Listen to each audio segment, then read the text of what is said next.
No dia 19 de abril, como atividade de paralisação, a Associação dos Professores da Universidade Federal do Paraná realizou o seminário Limite Máximo de 12 horas em sala de aula. O objetivo do evento foi discutir os números estudados pela comissão, que construiu uma proposta para a redução do limite máximo de horas-aulas a partir de um diagnóstico da UFPR. Trabalhando sobre o SI, a gente encontrou um conjunto de informações que achamos que precisava ser melhor selecionada. Por exemplo, disciplinas com menos de 4 alunos. A gente resolveu não considerar essas disciplinas.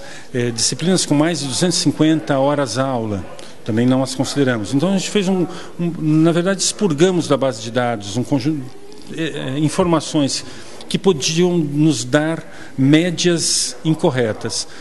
E isso nos permitiu obter um conjunto de informações por departamentos, por setores. Tivemos cuidado na comissão de verificar em vários departamentos de diferentes setores da universidade se esses dados eram coerentes. Encontramos essa coerência na prática, o que nos deu já uma confiabilidade dos dados.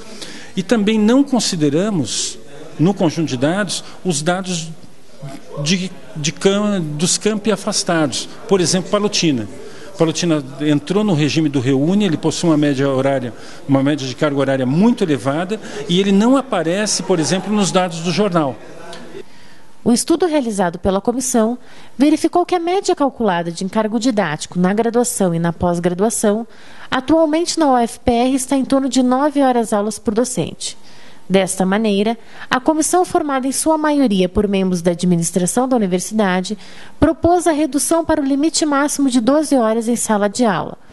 Mas que existem distorções nessa universidade que são graves distorções. E a gente estava conversando sobre isso. Por exemplo, professores que dão muito menos de 8 horas. Se fosse 6 horas, ainda dava para mais. E menos que isso ainda. Professores que talvez deem 2 horas. Isso é uma grave distorção e é ilegal, porque está frontalmente contra a legislação que rege a nossa carreira. Claro que isso vai pressionar as pessoas, como o professor Reúne, né? O sujeito acaba dando 18 horas, é óbvio, né? Porque ele talvez politicamente seja o mais fraco, né? Para discutir frente à sua coordenação, ao seu departamento, a sua exagerada carga horária. O Decreto 6.096 de 2007, que constitui as diretrizes para adesão ao Reúne, estabeleceu que a meta global do programa é aumentar a relação de um professor para 18 alunos na graduação das instituições federais de ensino superior. Em 2007, a relação era de um professor para 12 alunos. Os cursos que aderiram ao Reúne tiveram que adaptar seus currículos e arcar com a relação de um professor para 24 alunos para que a universidade cumprisse a meta. Com a adesão à proposta Reúne, nós tivemos avanços, né? Atualmente enfrentamos um problema em relação ao ajuste que foi feito para dar conta da proporção do número de aluno por docente. Nós, na época, antes de aderir ao Reúne, nós tínhamos entrada de 30 alunos para 12 docentes. Hoje nós temos 120, uma entrada de 60 no primeiro semestre e 60 no segundo, para 23 docentes. Então a conta está um pouco apertada. E o ajuste que foi feito para dar conta de carga horária do docente, na prática, hoje ele está trazendo sérios problemas para o processo de ensino-aprendizagem dos alunos e a formação profissional.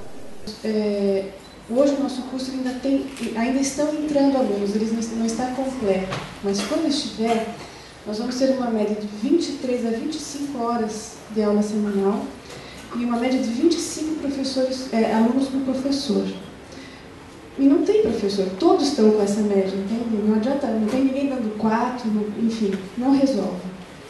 O diagnóstico realizado pela comissão apontou diversas distorções de média de carga horária entre os setores, mas também apontou diferenças substanciais dentro dos setores e dentro dos departamentos.